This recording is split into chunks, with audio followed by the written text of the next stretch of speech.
New Jersey Deputy and Battalion Chiefs Association will be hosting their annual fire service seminar on Saturday, October 5th, at the New Jersey City University.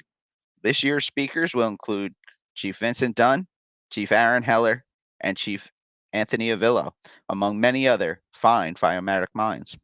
Scan the QR code on your screen or find them on social media and get your tickets today.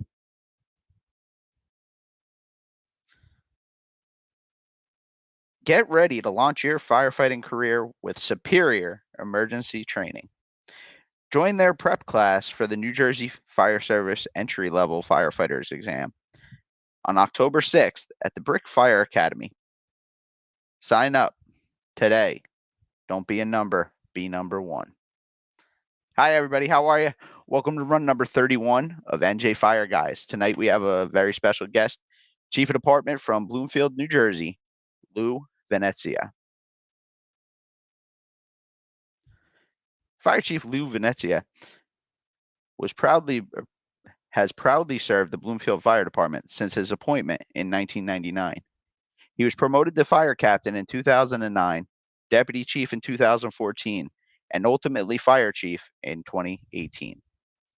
He is also a certified public manager through the Rutgers University and holds numerous certifications, including Fire Officer 2, IMS Level 3, Fire Instructor 2, Blue Card Hazard Zone Command.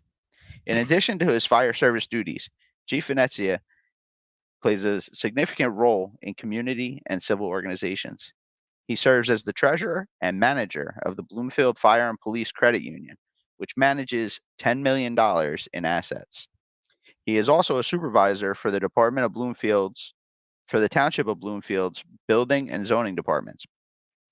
His commitment to his community welfare extends to his roles in the Essex County Planning Board, the Executive Committee of the 200 Club of Essex, the Community Advisory Board for Carewell Health Medical Center. His leadership contributes to the department's success as a Center for Public Safety Excellence accredited agency, highlighting his commitment to continuous improvement and community engagement. Without further interruption, the man you're here to hear about tonight, Chief Lou Venezia. Hey, Chief, how are you tonight? I'm good, Nick. How you doing? I'm good. Glad to have you on. There's a lot of good happening with your department, and I'm glad we get the opportunity tonight to put it out there. Thank you for having me. I'm excited to be here. Absolutely. So first, tell us where you grew up, how you grew up, and what brought you to the fire service. I was born and raised in Bloomfield, New Jersey. I graduated from Bloomfield High School. I wasn't the best student, so at the time I had three options. It was take the police test, take the fire test, or join a labor union. So I ended up scoring well on the fire test, and then at 21 I became a Bloomfield firefighter. Pretty lucky because no family in the fire service, so I just had a friend whose brother was taking the test at the time and told me about it. An uncle who was a cop told me about it, and then I think my mother's cousin's husband was a Belleville fireman at the time and told me to take it. So I was like, okay, I'll take this, and here I am. Hey, so that's what there's a few people that I've had on that say this, that it was that I took the test and got in. Yeah, so I was definitely not a student, much like you. So all right, so I'm a student now, though. Yeah, definitely, I see that, and you're definitely bringing that to the department. All right, so when you got on, what actually, from being from the outside and not having a connection, what did you think of the process back then? Like, were you confident? What did you feel? How did you feel about it? The testing process to get Yeah.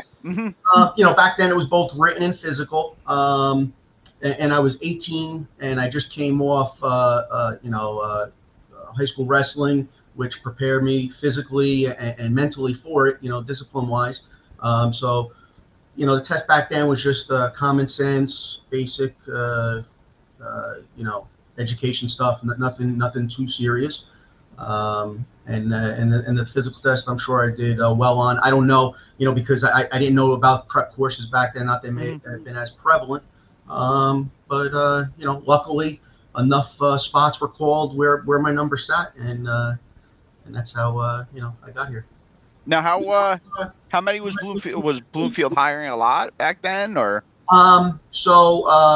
They hired 7 the first round, then 2, then 7. So and then, oh wow, that's and that's a lot for Bloomfield because we're not a large department.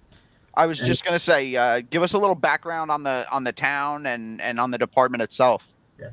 Bloomfield, the township, is about 53,000 people, 5 square miles. Old industrial blue collar town that's now transforming, transit oriented village. The factories went away and now they're the larger Avalon track buildings, with different companies coming in because we have 2 rail stations that are Midtown direct. So we're getting a lot of investment, a lot of New York City demand to the town, which has helped rejuvenating the township. Absolutely. And our fire department currently has 78 career members. We have about ranges 10 to 15 volunteer firefighters. So we're a combination department. We ride 4 fire stations.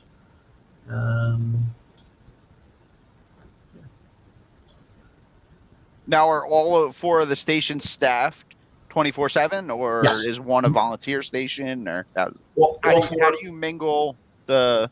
They're at our station 3. Okay. They have a rescue vehicle, and they'll come in 3 nights a week for 3 hours and/or on call. Oh, okay. Okay. Cool. We ride minimum of 13 a shift. So minimum of 3 engines in a truck. Sometimes we have a 4th engine in about half the time. Okay. Okay. That's actually that's awesome. That's phenomenal. What are you seeing as some of the challenges with the combination department? We are very blessed for the past, I'm going to say 15, 20 years. Before that, it was a little contentious because I guess it was always used as a threat, to cut manpower and or funding. But then that went away, and now people get points on the civil service. So I'm going to say at least half of our job has come through the volunteer ranks. Here, 3 of my chief officers were volunteer firefighters on that company. There's no threat anymore. Unfortunately for the volunteer fire service, it's a very hard thing now to continually recruit and retain. It's definitely something that's going to have to be looked at, strategically and regionally from, everybody, because there's a serious demand on them, and it's not going to get any better. So yeah, definitely. So now you get on the job, you get hired. What was your take? Again, coming from no background in the fire service, going through the academy, getting on the job, your entry into the fire service, the firehouse life. So the academy, I think I scored the lowest on the Fire 1 final exam. So I wasn't out of the gate, fully engaged. I got through it. I didn't struggle, but we were trained in-house 4 weeks. But then once I got on the shift, I was blessed to have really good bosses that were really aggressive and good guys. And I think that just, set the tone for me because I wanted to be good. I respected them. I wanted to be, a part of that and like them. So, and they were no nonsense. They had very high expectations, and they let you know, you better know what you're doing. People are counting on you. So that, that instantaneously kind of put me in the books. And, I started taking division classes right away. I think I was taking, 4 or 5 a year, right from the start. So, I got lucky in that aspect. That's huge. I mean, that's phenomenal. I mean, to get that, to just drop in and just pick up. Not everybody gets a good house when they come in on probation, And I think that's more critical than anything, because if people are with not so all-star officers or senior firefighters, it's going to set them back for a long time here, because people want to fit in. They want to adapt to the mold of everyone else because they want to be accepted and liked. So if they're learning a bad culture early, it's really not a good thing. Yeah. So all right. So now your first fire. What was your thoughts on that one? It's a pure. Do you remember it? Rush. Huh? Do you remember your first? I do. It was a woman had 2 kids, and she set 2 rooms on fire. She was going to do a murder suicide, and thank God she changed her mind. I guess once she smelled the smoke, got them out. But so it was exciting. And then the captain I had, a guy by the name of Dave McCabe. Like I said, he's a great guy, super aggressive. He asked me, and I'm on the nozzle, and he's like, "You got an axe or anything?" I'm like, "No." After the fire's knocked down, and he starts punching through the walls and the ceiling, ripping it with his hands. I'm like, "Man, that's nuts." Yeah. It's a pure adrenaline rush. Still to this day, fire is that's what gets people into things that you're not supposed to be in, is that adrenaline. Yeah, 100%. But and that's also the coming from the non-fire service background. That's I'm either gonna stay or I'm not. Yep. All right. So what were your first few years and all that like? When'd you decide? You know what? I'm gonna get in the books and start looking to move up. So again, those same guys, get in the books. They didn't want to see you, not doing anything. So right away they give you books, or they steer you in the right direction. And early on, I was lucky for both of my tests, because again, I'm not a good student, but I started loving it. I went to promotional prep early on, Turpac and Montaigne, and didn't know what I was doing, but it gave you that base to know. And that was even before the testing cycle. So I was a year and a half ahead, and then just got it going. And then for when the cycle came up, I actually went full boat with them and study group, Anthony Avillo, Flood, and what they did was they put you in a group of like-minded people, and then we met, once every 2 weeks for 6 months, and then it ramped up, and some of those ended up being, chief of Clifton Fire Department, chief of Kearney Fire Department. It was just a great group that really pushed each other. Yeah. Because you can't do it alone. Even now at this, the credit goes to so many people. There's so many smarter people that work for me, and that I bring in to hire or to help consult. So that's the key, is using everybody else, not just you. You can't do it alone. All right. So now you take the test, you get promoted, you're captain in I should remember this. 2009, you get made captain. So you got a decade on the job. What was that like, moving up, stepping into the role, and building yourself as the boss? Again, it's humbling. I was young, and I was young on the job for that time, because there hadn't been a lot of promotions here for years. I think from 2000 to say 2009, I think maybe only 4 people were promoted on the whole job during that time. So it was an older job at the time, so you didn't easily be accepted by the, so you had to continually earn it. There was some senior guys, salty people, they'd make comments, what are you going to do, call Turpac on the way to the fire, so, but if I have time, yeah. It's good though. It makes you want to be better. Again, that's expectations. You know what I mean? It's not, don't take anything for granted. Continually take classes, learn as much as possible, read. Be in it. This is a career that could give you so much, and there's so much out there. That you can learn from. So don't stop learning. Yeah, absolutely. The job could take it all away from you too in a heartbeat. Absolutely. So now, what you sent me some pictures of car seat installations, community CPR, the Girls on Fire camp. Were these programs around, or when you were coming up through the ranks, or are these newer programs and initiatives? Yeah, the CPR thing for the community was done, once or twice, probably like 15 years ago. So going through the accreditation process, this was one of the recommendations. They gave us 25 recommendations. Okay. And this is a part of a larger part of community risk reduction.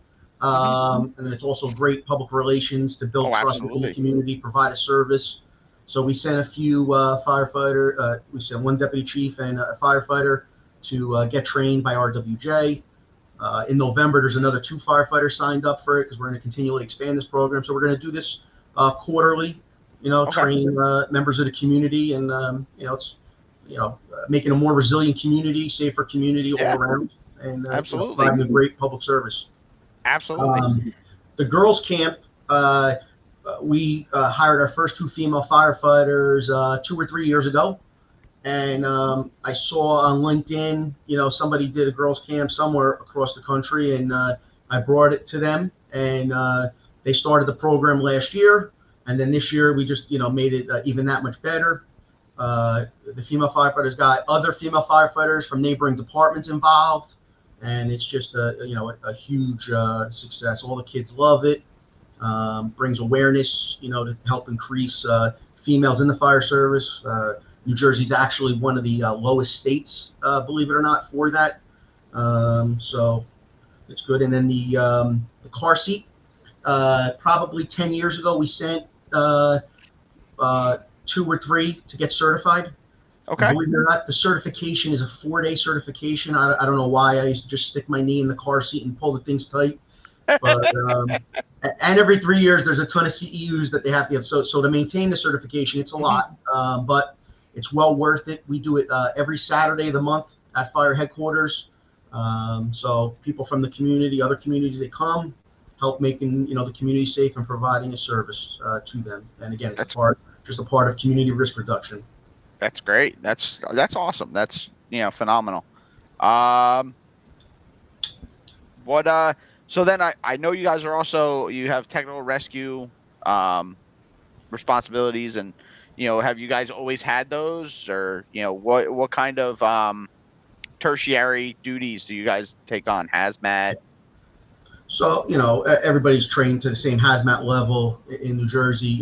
We're not techs. Our neighboring department's techs, and they handle it for Essex County Nutley Fire Department, and we're actually automatic aid partners with them and Belleville Fire Department. So that's a little bit of a rarer thing in the Northeast, especially New Jersey, but that works well.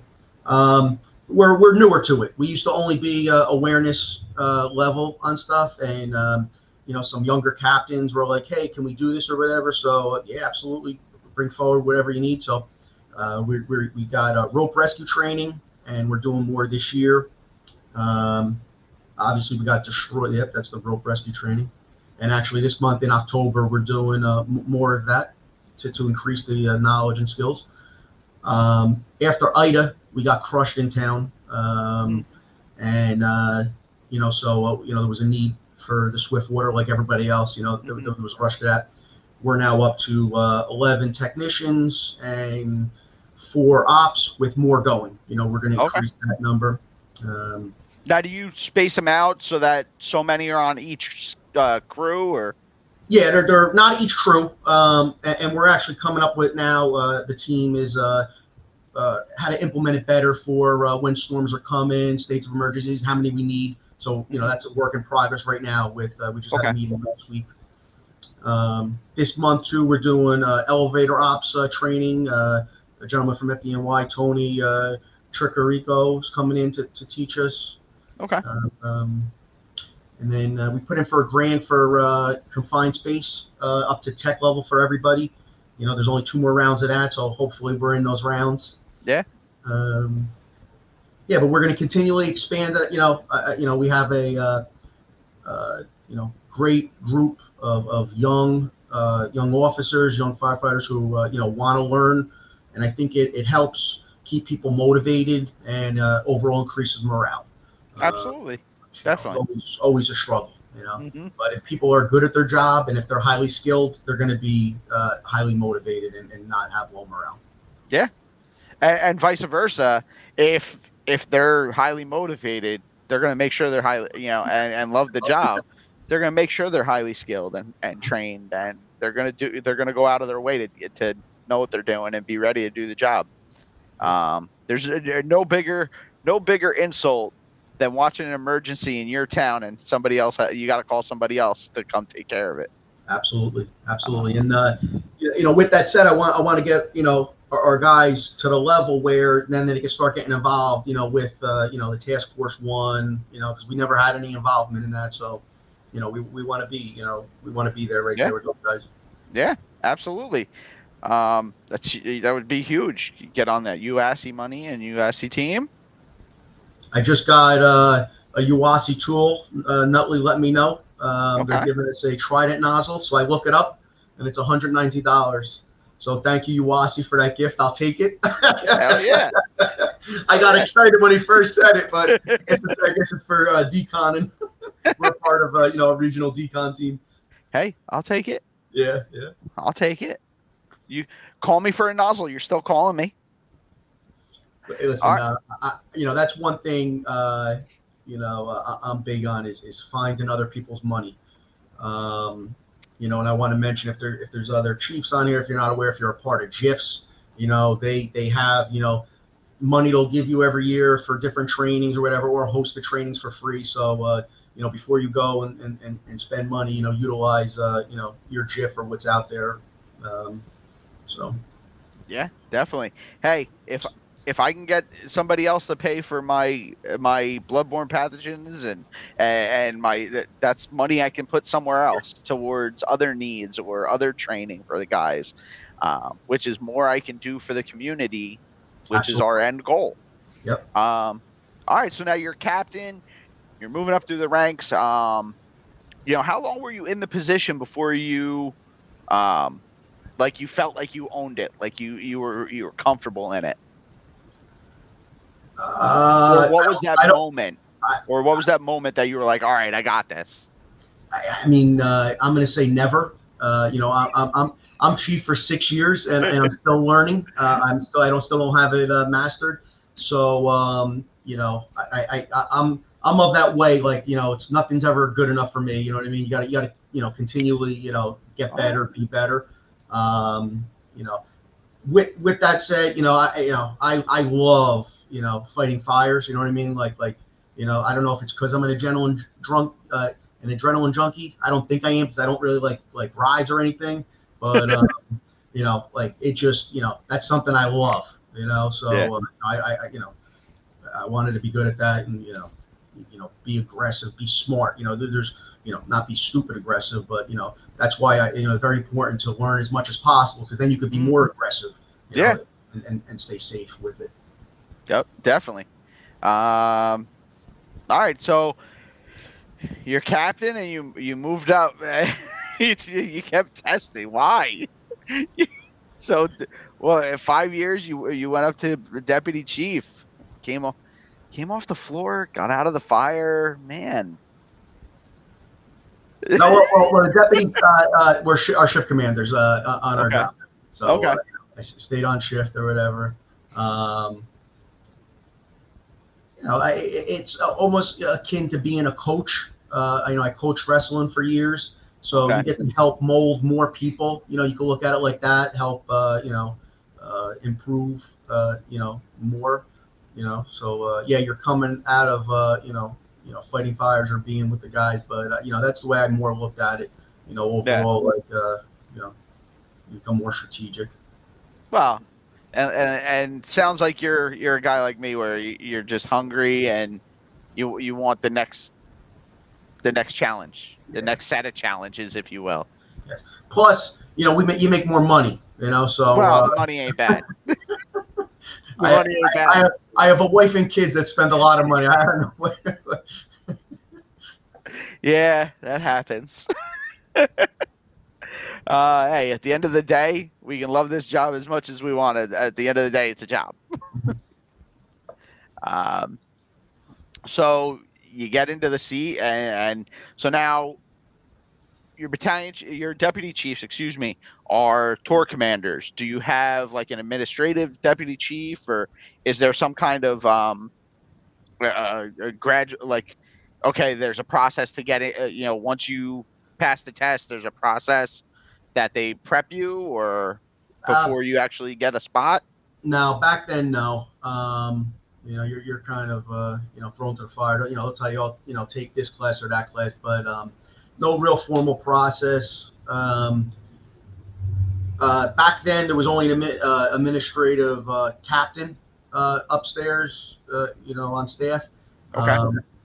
When I became chief, we added the deputy chief rank. It's always back and forth throughout the years, but it went probably 9 years without it. It was a captain.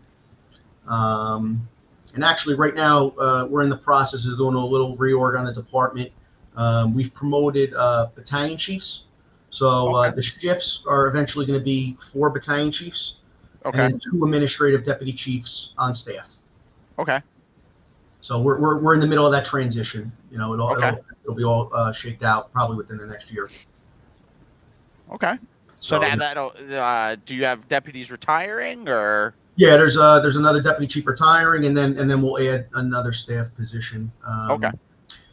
And in this way, because I think it's a little disservice to to the department. It would always be the junior captain or junior deputy chief on staff, and there's a lot to learn up here. It's a totally different world. For anybody who hasn't been up there, go easy on your administrative staff, because it's if you've never experienced it, it's a lot. And this way, it's better preparation for chief, and then you have your senior people or people who want it and know they're going to be there for the rest of their career on staff. Yeah. So eventually, I think it's going to work out nicely to set the department up for the future to be better off. Absolutely. And plus, it's from seeing different departments that don't have designated administrative officers. You're a floor level captain, or you're a floor level battalion chief or deputy chief, whatever your title is. You're running operations day to day. I mean, Chief Paul Wynn, a friend of ours, he when he was battalion chief of training at Picatinny, Monday, Tuesday, he was the chief of training. Thursday, he was the chief of training and the floor riding officer. Yeah. He was the tour commander. And he had to do his battalion chief of training job. Like, how do I, so now you take a deputy chief who's, for you guys, the deputy chief's the tour commander, and hey, you're in charge of fleet maintenance and training. Mm-hmm. Well, for you guys, they're there 2 days a week. That's a lot that's got to get done in 24 hours. Yeah, and we have similar situations here. There's a mix of administrative duties spread out, but it's a lot on them, and there's a fall off. It makes it easier now with different programs, different newer record management systems, email. But back when it was it's a struggle. Yeah, absolutely. So now, you guys just got what is a $500,000 grant with Belleville and Nutley, for a training tower or training facility? What is that? So this was if years ago they used to call them Christmas tree items in Congress. Okay. Legislatures in New Jersey, they get to pick and choose some pet projects in their district. So we received a call from the Assemblywoman Morales, and she wanted to Belleville was looking for a training tower, but to make it more enticing and better, she included us in Nutley. So we're going to get some training classes out of it. And then they're getting a training tower. So we'll split the money, 3 ways. And we already, all 3 of us work well together. Like I said, we're automatic aid partners that we implemented. We implemented that back in, I think, 2021. And then, I'm good friends with the 2 chiefs. We have lunch once a month. So now, is that going to be a burn tower or just 3-story, and some props in there. Now, do you guys actually have property in those 3 towns? I know you're kind of congested and tight. I mean, it'll go in a municipal parking lot in Belleville in the back corner. Okay. So yeah, but there's not a lot of open land. There's a lot of spoken land. So then, I mean, you bring your department. You touched on it before, the accreditation. What drove that? What year did you guys get accredited? Because I know that the CPSE it's a huge win, and it's a process, huge process. It's so this is our latest. We just got this August down in Atlanta at the hearings. Okay. So that's the final thing to receive it. It's a 5-year accreditation. Within those 5 years, you got to do annual reports to CPSE to stay in compliance, because the whole thing of accreditation is continual improvement. So you are here, you met their standards. Now where are you going? Where are you moving? So it forces you to continually improve, which is what I believe anyway. Yeah. So now this wasn't our first accreditation. We became accredited Bloomfield Fire Department in 2009. So that's we had great chiefs back then, Chief Intel, Chief McCarthy, who worked on that and got it and then it fell off. We didn't keep it. Okay. We had a lot of if you go back to 2010, we had a huge experience in brain drain. We got cut a little, our department, because the Christie years and the economic collapse. So we lost some manpower, and then totally crushed morale here for a long time. Some people tied it to accreditation, like, oh, we got accredited, now look, they cut manpower. Really had one had nothing to do with the other. Yeah. But so I became chief in 2018, and right away I was like, this is one of the goals we need for the department to help guide us. I'm a big believer in I only know Bloomfield Fire Department, and the people here only know Bloomfield Fire Department, when there's a whole fire service out there. So it's a good way to meet and improve, try to meet all the industry standards, best practices, and it's a great tool for a chief or an organization of how to improve. Absolutely. It's just not worried about fire suppression or fire prevention. There's 11 categories that whether it's finance department in town hall or HR and how it relates to us, they measure all of that and make you address everything in all areas. So it's a great tool for chiefs. So if you're only going to be there a year or two, I'm going to say don't even think about it. Yeah. Yeah. But it's a few-year project, because you got to implement constant change. Mm-hmm. You know what I mean? To try to align yourself with the industry standards of what's best out there. I was actually just going to say, I know the process includes identifying some of your weaknesses and some of your challenges in your community risk reduction, and how you're gonna face those and accomplish them and approach them. You mind telling us some of your challenges that you've identified and how you're gonna how you're moving towards. Mhm.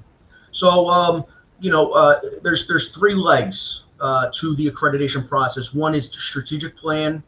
One is the standards of cover, and then the other is the assessment manual. Within that assessment manual, there's 94 core competencies that you have to meet to be accredited. And then there's up to 250 performance indicators. Now you don't have to meet them. If you don't do it, you don't do it. But you talk to each of those of a plan. And within both the strategic plan, you're going to do a SWOT analysis, right? And you're going to get the community's thoughts on it, external stakeholders and internal stakeholders. And we did that. We were assisted by some great chiefs, Cotter Strategies, Chris Cotter, Chief Hawk, and the group. They were all at Summit, and they were our facilitators for the strategic plan. And you learn a lot. We did a survey of all department members. See what they're saying. It was where you don't know what's the word, where you don't know who's answering. Anonymous. There you go. So people could speak freely. You know what I mean? Of what's bothering them, what the needs are, and so obviously our department, the biggest things are that browning out of our engine one. Because of those cuts years ago, so now you identify that's a weakness, and then what do you do about it? There's specific goals, objectives, and outcomes of how to get there. So part of that is applying for a SAFER grant, which we've been doing the past 4 years. Ask for it during budget hearings with the township, providing justifications and whatnot, and the accreditation all ties into it. How you have now good, clean data. Real data. It's very important nowadays. I know it's difficult for people, to get into that, but it's how the police have been so successful over the years, getting funding. They're very good with reports. They're very good administratively. We're in the fire service, especially in New Jersey. We're just, what are you giving us? Okay, we're going to get the job done. We may moan about it and cry about it, but no matter what, we're going to get the job done with whatever we have. Mm-hmm. We're firemen. And then each you assign people to those areas. You know what I mean? You're assigned this, and you have due dates. Mm-hmm. So and you try to hold people their feet to the fire. You drag them along to do those objectives. That A word. What is it? Accountability. Yeah, nobody likes it. So staffing that engine one. Another thing is facilities. Two of our firehouses are over 90 years old, another one 70, another one 50. So it's, to maintain them and to continually improve them, it requires investment. So we've been working on that over the years and where we got to go. And now we have female firefighters. So, you got to make sure that there's reasonable accommodations. So it's apparatus. We've been, we did good the past 6 years. We got 3 new fire apparatus, 2 new SUVs, one for inspector, one command vehicle. But still, the other apparatus, there's long out of service times. Dealing with vendors to get stuff back in. They're dealing with back orders of equipment and not enough mechanics. It's just the times we're in, and everything's very expensive. Yeah. And, I think when I became chief 6 years ago, turnout gear may have been $1,500, and now it's up to $4,500. I was gonna say. And it's just not that; it's everything. So everything, and 3 years for an apparatus. Yeah. Wild. It's crazy. And I believe you guys brought your ISO rating up. Not yet. No. We're we got a little work to do on that. We're a class 2. Okay. That's our next goal. We're deficient with our central communications. It's police run. So we're exploring some other agencies to do it. We're going to see the cost benefit analysis of that, see where their ISO is, what it would do for us. Okay. Or also to really, with intention, work at our central communications and improve that. Okay.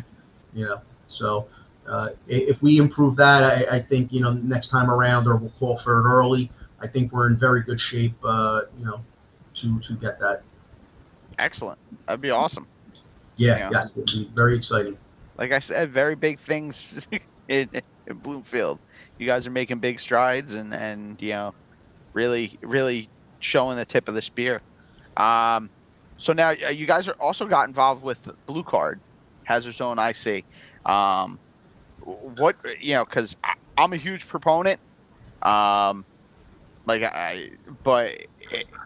it's kind of Spanglish here on the East Coast, and it's there's a fine line right about the Mississippi where. So what brought your attention to it, and tell everybody a little bit about it, if you will. Yeah, so I became certified in Blue Card in 2015. I don't know how I stumbled upon it, but I did. I was actually I had to go down to Charleston, South Carolina, to get. That's where the lab was at the time, and I was fortunate. Again, always getting lucky in my career to meet and network with some great individuals. And of course, the name falls me. He was the assistant chief there. He got brought in. Now he's with the National Fallen Firefighters Foundation. He's the head of it. Charleston? Tippett. John Tippett. Okay. Yeah. Tippett, yep. So he was actually the lead instructor there, and came back. I kept up with it, and then once I became chief, I had all the chief officers do it, and then all the captains. Now, we never implemented the actual lingo in Bloomfield, which is okay, because the actual training component of it meets the method. The method of the process. It meets your officer development standards. It helps you with the new fire officer certification with the division out of its pro board. It helps check some of those boxes. And the development of Blue Card is the causes of line of duty deaths. They look at that, and then it helps mitigate that. So mandatory 360 the building, which is cited in most reports. Clear communications, SOPs, hose lines on every floor if you have a crew there. Different things that help really make you safer on the fire ground. Having people, on deck and in staging, so you're not calling for resources, they're not there when you need it. This way the fire's not growing if people are bailing out. I believe in it. And then we ended up having 3 of our deputies. They took the trainer out in Phoenix with Nick Brunacini. But we never got the lab off the ground here. It was just a little too difficult. We didn't fully implement it. So it kind of slipped, through our hands here. So a little bit of a failure on my part on that. But hey, like you said, there's always that next. Yeah. And you're always striving for. It's not a failure. It's just they haven't got it yet. Yeah. Haven't had it happen yet. But putting everyone through it was a great thing for the department. Everybody that was officers at the time, up until 2 years ago, had it. So, and it gives, for what I liked about it, because when I was up at Picatinny, we were on the path to go that way. I don't know if they still follow through. We had our own sim lab at the time, but it formats for a new officer or a guy riding the right front seat. It gives them checkbox. I don't want to say checkboxes because that's an ugly word, but it gives them benchmarks. It gives them a script, and it gives that script gives them, hey, I got to look for this. I got to do this, and they're concentrating on that, and it gives them the mind something to focus on, which initially, instinctively calms it down and makes the process work.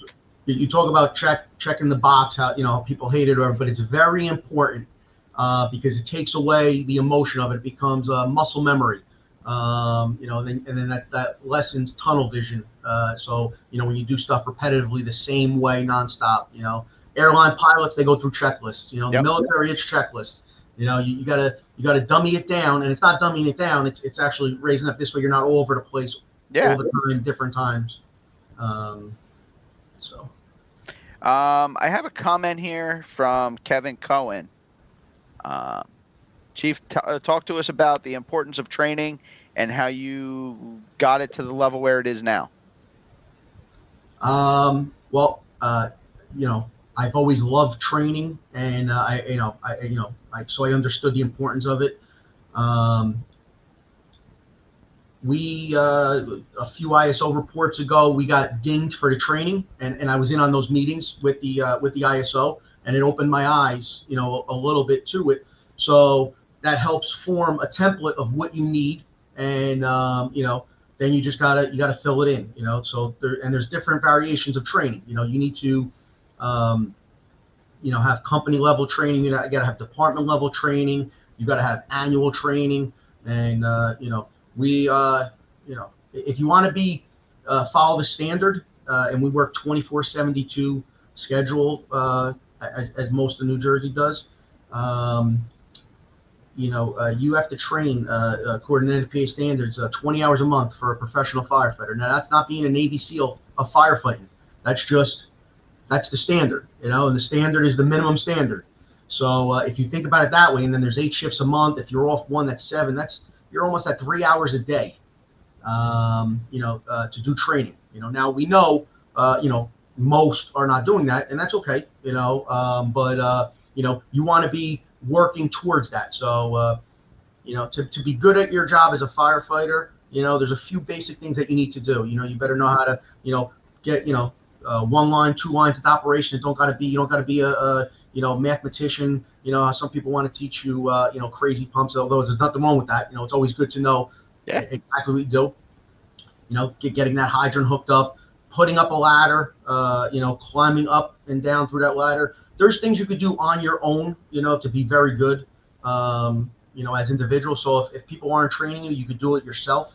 Mass confidence, I'm a big believer in, we put a lot of our members of the department through Morris County's RIC program.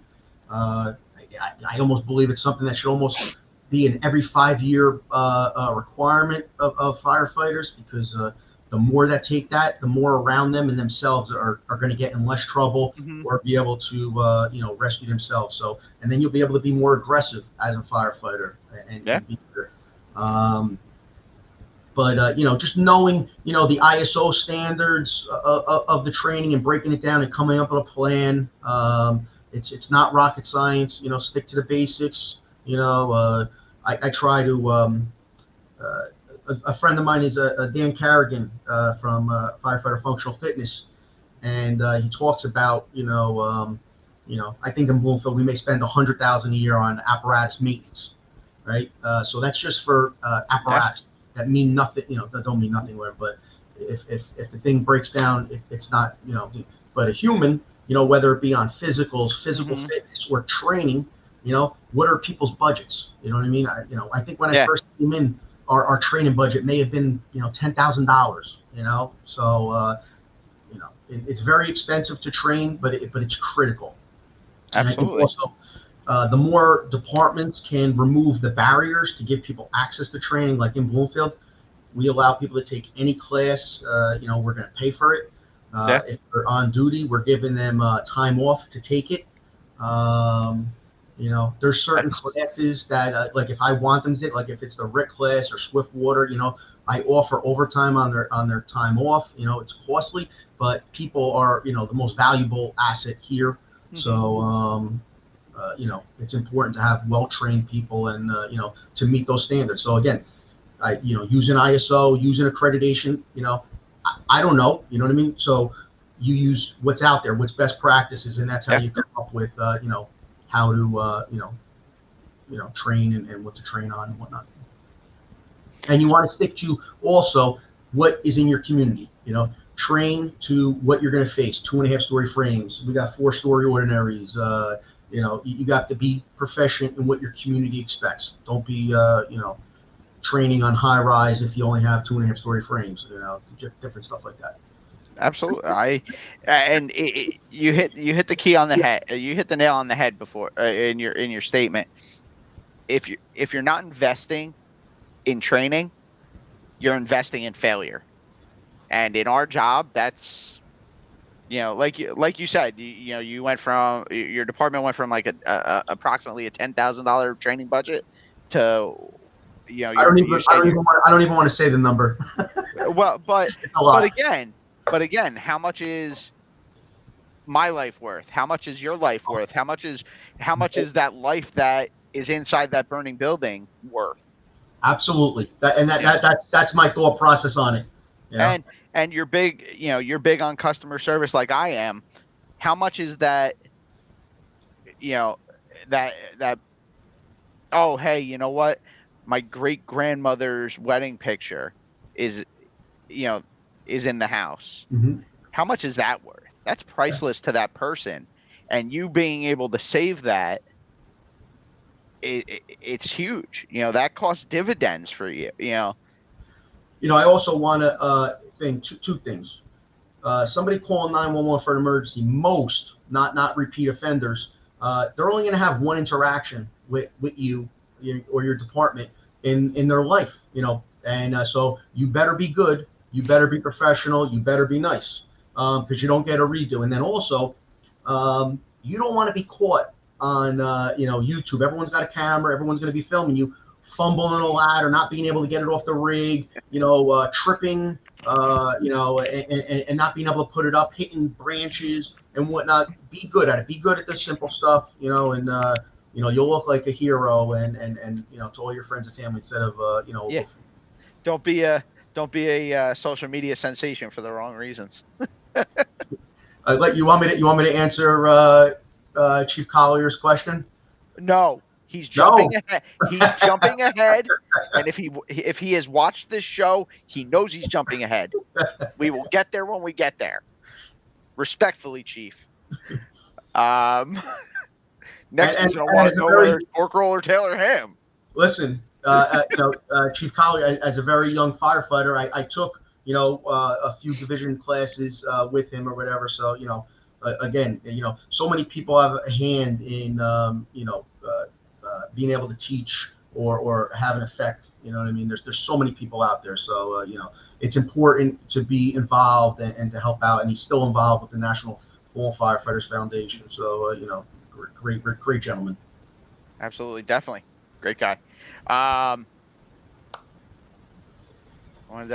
Okay, so we spoke about something before the show that kind of steered you in a direction, and as you were getting into the deputy chief's position, you want to bring that up and how that impacted and how that that really not molded, because obviously as a captain you were a leader already, a senior man as a firefighter, but like how that maybe changed the direction or opened your eyes in the path of whatever. You talk about when I got in trouble? Yes. Okay. So probably it was the end of 2017. I was probably too aggressive and overzealous, and I started rubbing people the wrong way. So a letter was dropped to the township, and then the township had to put me on administrative leave pending an investigation, to investigate some allegations. And I came. Now that was a very hurtful thing, because here are people who you work with, who you want to be liked by, who you were friends with, some of them, coming up, and so it was very impactful. But I learned from it. I actually it taught me so much, and I appreciate actually going through it, because I feel like it forced me to be better, to be smarter, to be forward. So I refuse to be a victim and have feel bad about myself about it or whatever. I took the lumps, came back and moved on, and then I ended up getting made chief a few months later. Anyway, but it helped bring me down to earth a little to learn, a little bit more about people, how to deal with them differently, how to, a calmer demeanor. So, that ended up being a blessing in disguise, Yeah. So, if you're going to be, play victim and feel bad for yourself, then it's only going to affect you, in a negative light and hurt you and the department more, because at the end of the day, the department comes first, the organization comes first. And, with that said, a lot of times, because it's not smooth sailing, being the chief of the department is a very difficult thing, as most only chiefs would know. And I don't mean that in a disparaging way to anybody, but nobody prepares you for what you're going to expect with the situations that come up, the difficulties, and you're alone. You can't, gripe down and talk, to down. So important to have a network of chiefs out there to communicate with, to keep yourself grounded. But with that said, when you're getting upset, because people are going to upset you, they're constantly going to throw, bombs and grenades, organizational terrorists, I call them, or, naysayers, and you got to, what's the 10,000-foot view? What's the vision? What's the mission? Align those goals and get to what the problem is, you know what I mean? And whatever, because if you're going to deal with it with emotion, you're going to lose. Absolutely. It's going to cost the department in morale. It could cost the township monetarily. So very important to stay, stay grounded, not react. And what's the big picture? What are the goals? How do you get there? Exactly.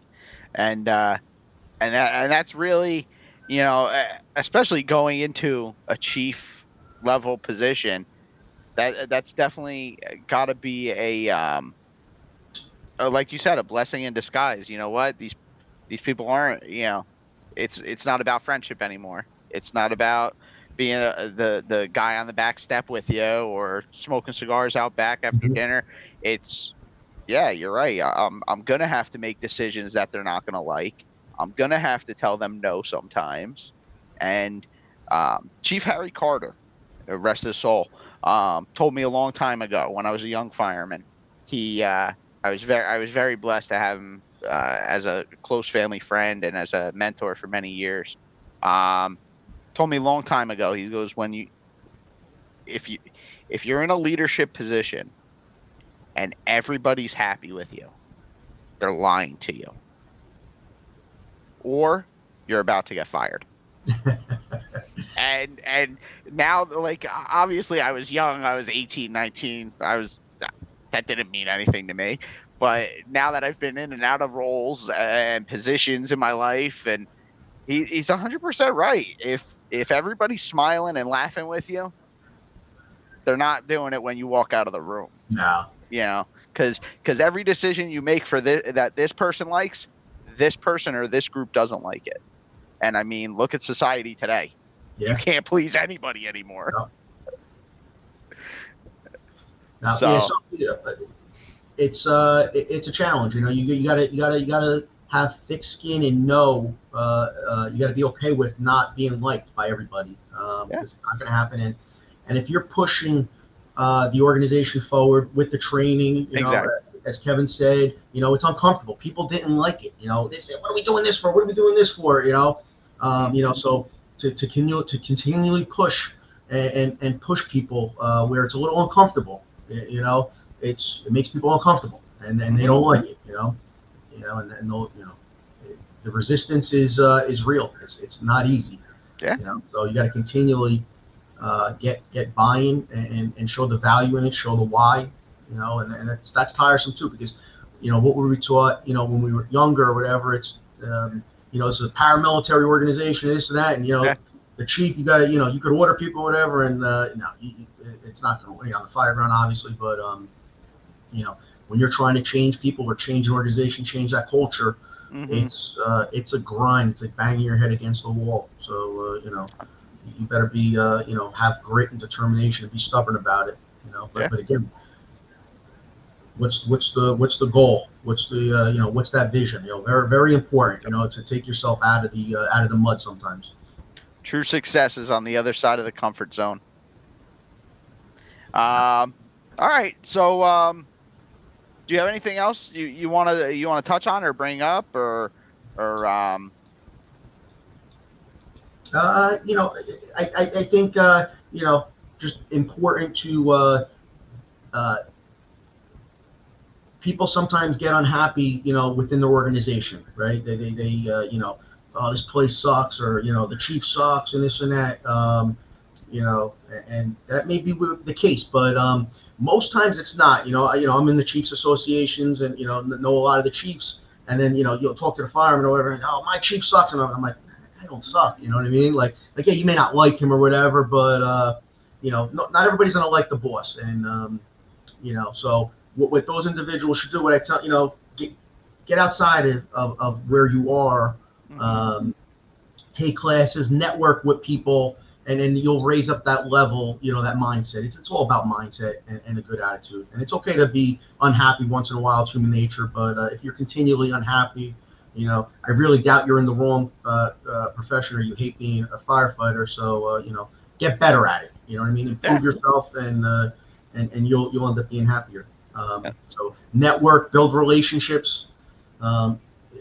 In the Chiefs role, relationships are very important, and networking. You know, you're not going to be able to get a lot of stuff done without it. You know, you got to, you know, my IT department, my finance department, you know, engineering, DPW. If you're not working with them and doing them favors when they need it or vice versa, they're not going to do it for you. So, you know, those relationships are very important. I just, you know, went over yesterday. The budget's getting tight now, and I had to, you know, beg and borrow from the finance director, you know, and they found the money, you know what I mean? But, you know, if you didn't have that relationship, you're not going to, you know, you're not going to be able to get that done. And then the funding's, you know, over. You're not going to be able to do, you know, the good stuff to be able to, you know, stay accredited or, you know, improve to ISO 1.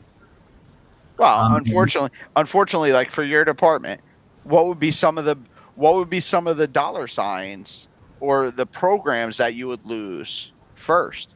Unfortunately, that great community, you know, the child safety seat inspections, the doing CPR for the entire community, doing the girls on fire camp that you're doing. You know, unfortunately, those are the things that are going to be taken away if you lose those dollars, if you lose that budgetary, you know, and like you said, it's about having that relationship, and especially with the relationship with the community as a whole, they see what you're doing with, you know, with what you're getting, and that's huge. Yeah.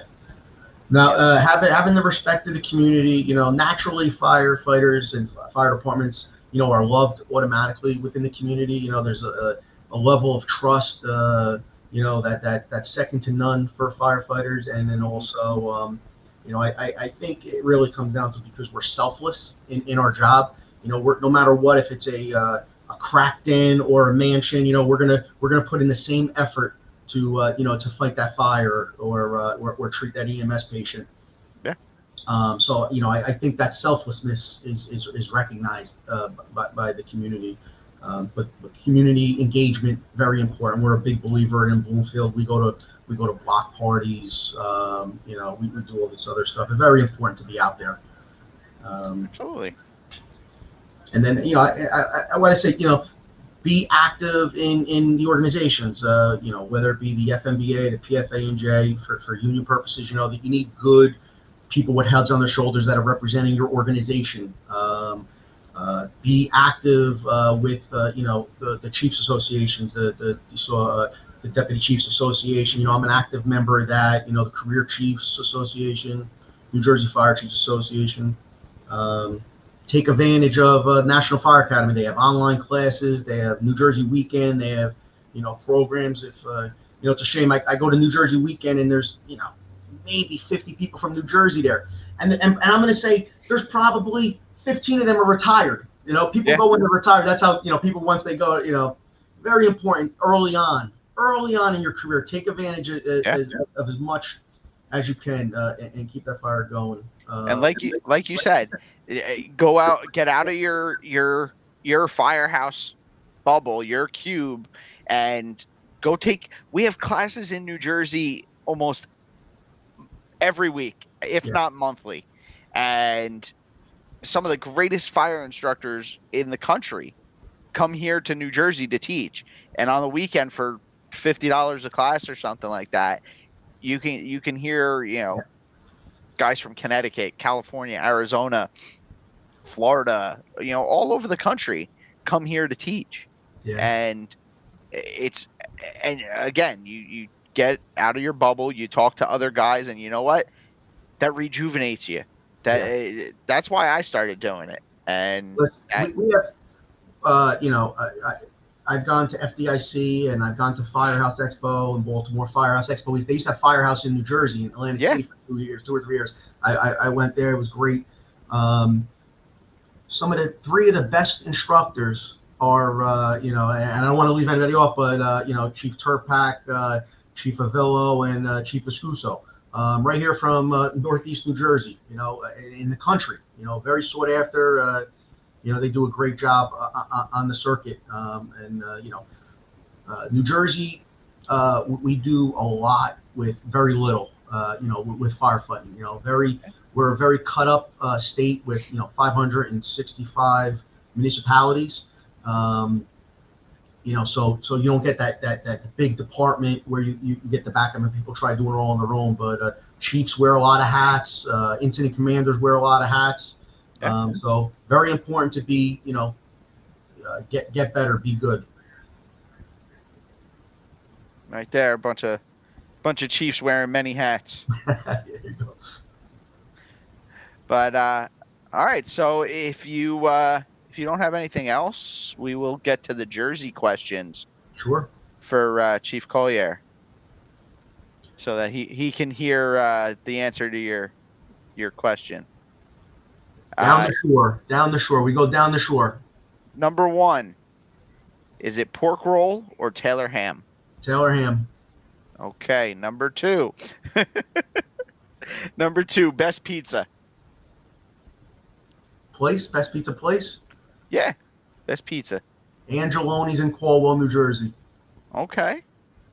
Angeloni's. I'm going to have to check that one out. You're the first to throw that out there. 8.8 on that pizza guy. Oh, Portnoy? Yeah, there you go. I hate that guy, but he did good. He did good by them. All right, so now here's Chief Collier's question officially. Do you go to the beach or do you go down the shore? Down the shore. Okay. And where do you go when you go down the shore? I'm not married to anywhere. I wasn't fortunate enough to invest in a shore house earlier. My parents never had a shore house, but you could go to LBI, Seaside Park, Lavalette, Ocean City. New Jersey's got it's endless. Some of the best beaches in the world. Yeah, I don't think people from New Jersey realize, that the place is here. But yeah. Of course we don't. All right. Does Central Jersey really exist? Central Jersey. It does. But for me, South Jersey starts as soon as you pass Clark on the Parkway. Clark. What? After that, South Jersey. What? And if you pass East Hanover, that's West Jersey. Once you're past East Hanover. What? What are you saying? Wow. All right. Hey, those are your lines. I will respect them. And respectfully disagree with them, but I will respect them. All matter of perspective. It is. You are 100% right. It is. Who are or were some of your mentors? On Bloomfield, my first captains, Critchley and McCabe, total animals, great guys. Bruce Reed was a deputy chief on another shift. Timmy McCormick, Timmy Murphy, and I gravitated to them too because I used to work with them doing roofing when I first got on. Very hard work, one of the hardest work there is, but real good guys, real good firefighters. The chief at the time, Intile, very good guy. Always looked out for me. Some of the outside department members, two chiefs that really helped me in the process to become chief. And once I was chief, Frank Montaigne, North Hudson and promotional prep, and John Centeni from Newark. And then, always networking well with, constantly talking to, all chiefs around, very important, always be in constant communication with, hey, what's going on? What do you got? You got this policy, helping each other out. Okay. All right. What is your proudest accomplishment or achievement on the job?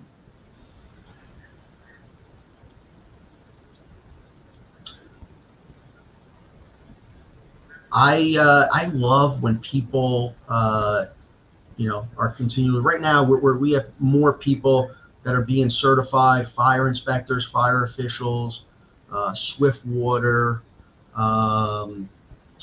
doing programs. We have very young firefighters that are the girls camp, the CPR thing. They're on just a few years, and they're taking these programs. It's not me, doing the work. You know what I mean? I'm just, what do you need? Yeah, here, take it.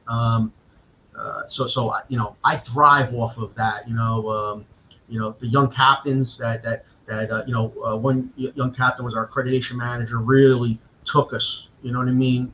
Carl Mercado, another one, Rick Renew and Joe Critchley. They push for the tech rescue stuff and new equipment, and work with great deputies and chiefs that really I get credit on the head or whatever, but it's not me at all. Trust me when I tell you, I just try removing barriers or resistance, and give people the tools or whatever. So, I get high off of that. You know what I mean? When people are doing, Absolutely, getting stuff done and makes me, real happy. Obviously this accreditation, was a lot of work over a lot of years, and you don't get a lot of buy-in from it, believe it or not. People will be like, what does this mean? What is this? And it's hard to explain because it's not a New Jersey thing, it's not a Northeast thing. Yep. But and it wasn't a slam dunk. I got to tell you, walking into those hearings, they when they came out, the peer team, they gave 25 recommendations. I'm watching the hearings, before us, and there was 8 recommendations for these departments. I'm like, oh my God! And then there's 15 people on this panel, so a little nerve wracking, And then they're getting maybe 4 or 5 questions. The next thing you know, I got like 10 questions. I'm like, oh man! But it worked out. So that was because it was such a struggle and it took so long. That was a nice accomplishment. But next up, obviously we're going to try for ISO 1. Before I leave here, I want to, have an ambulance, for the fire department to be a backup to the service in Bloomfield that's already provided. This way it lessens the mutual aid need for ambulance. So there's still work to do. I want to, continually, there's more improvements to the firehouses, That might be your biggest challenge when you do that. That might be your biggest challenge as chief. But the ambulance? Bringing an ambulance in the firehouse. Well, I keep delaying it, till I'm ready to go. All right, guys. Thanks for the great retirement party. By the way, here's the keys to your ambulance. Have a good one. Yeah, that might be your biggest challenge. Is getting that accepted by the guys. But again, it's about the people. It's about the community. It's about, and even your people that secures at least 2 to 4 jobs. Right. Yep. We want to use it to increase the manpower. Yeah. Be able to provide a dual role for the community. Maybe start billing. I mean. No, 100%. Yeah. No, you have to. Absolutely. All right. Last question, and we'll let you get back to your life. What advice do you have for the fire service? Well, in New Jersey, and they're trying. It's be united. There's New Jersey's a very diverse fire service place. Volunteers, combination, paid. Just in Essex County alone, we run the gamut. We have Newark. Then we have all medium-sized departments, and then you have all volunteers on the west. So it's very hard for everybody to be on the same page with anything. And then even our politicians, state and federal, have trouble dealing with that with us. Who's speaking for us? Is it this union? Is it that union? There's multiple unions. Is it this chief's group?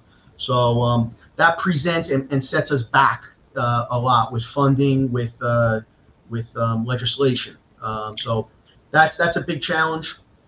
And I think more needs to be done, not regionalization, but a regional approach to response. There other parts of the country do a great job of keeping separate departments, but there's regional dispatch, there's regional policies, there's regional equipment, and a regional response to make everybody safer. Yeah. So I wish we would lose that threat of regionalization because people want to do it for the wrong reasons and do it on a smart approach that way.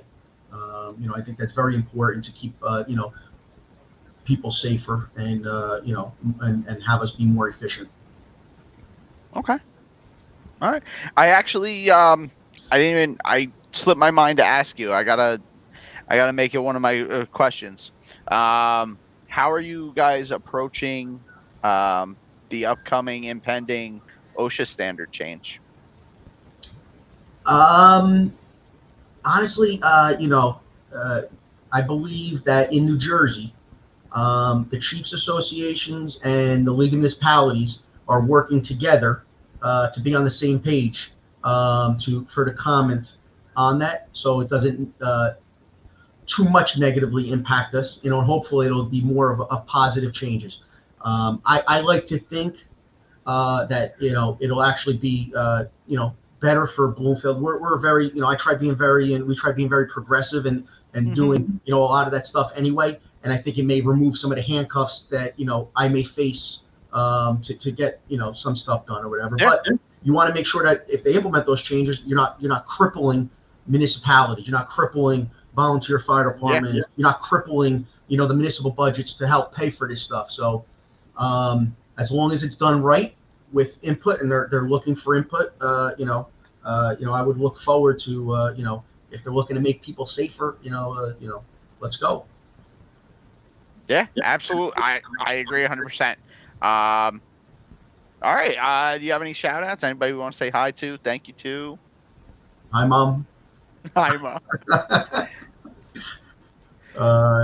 Shout out to the Bloomfield Fire Department for anybody who's watching. Couldn't be more prouder to work here and serve alongside you. And thank you for all your hard work and dedication.